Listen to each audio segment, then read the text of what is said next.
أب تظاهر إنه بينسى، لكن اللي اكتشفه ما بيتنسيش. تعال أحكي لك من الأول. في سان فرانسيسكو كان عايش روبرت مع 3 أبناء، مايكل وليزا وديفيد. روبرت كان عنده 68 سنة ومراته متوفية، وكان غني جدا، تقريبا ثروته كانت 4 مليون دولار، غير الأراضي والعقارات والاستثمارات وشوية فكة كده. وفي يوم من الأيام الأب فكر إنه يعمل خدعة. الخدعة كانت بتقول إن روبرت هيوهم ولاده إنه عنده زهايمر وبيخرف وبينسى كتير، علشان يشوف مين من ولاده بيحبه وبيهتم بيه ومين بيحبه علشان فلوسه وثروته. والنتيجة كانت أسوأ من اللي توقعه تماما. الأب تظاهر إنه بينسى.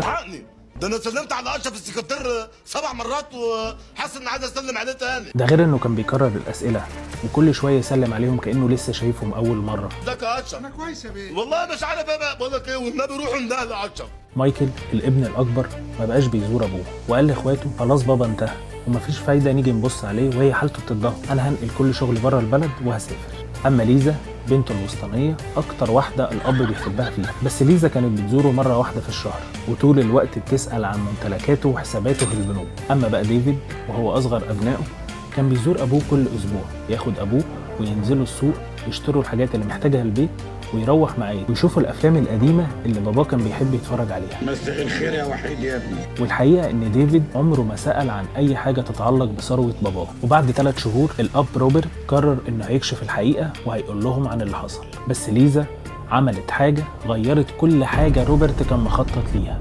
ليزا راحت المحكمه وقدمت طلب وصايه على والدها بحكم انه غير مؤهل عقليا، وطلبت انها تسيطر على كل ثروته وممتلكاته عشان تحميها. وروبرت راح المحكمة وهو في كامل وعيه وحكى القصة لكل اللي موجودين والكل كان مصدوم. والقاضي سأله عن السبب اللي خلاه يعمل كده، وروبرت حكاله انه كان حاطط ولاده ال3 في الاختبار.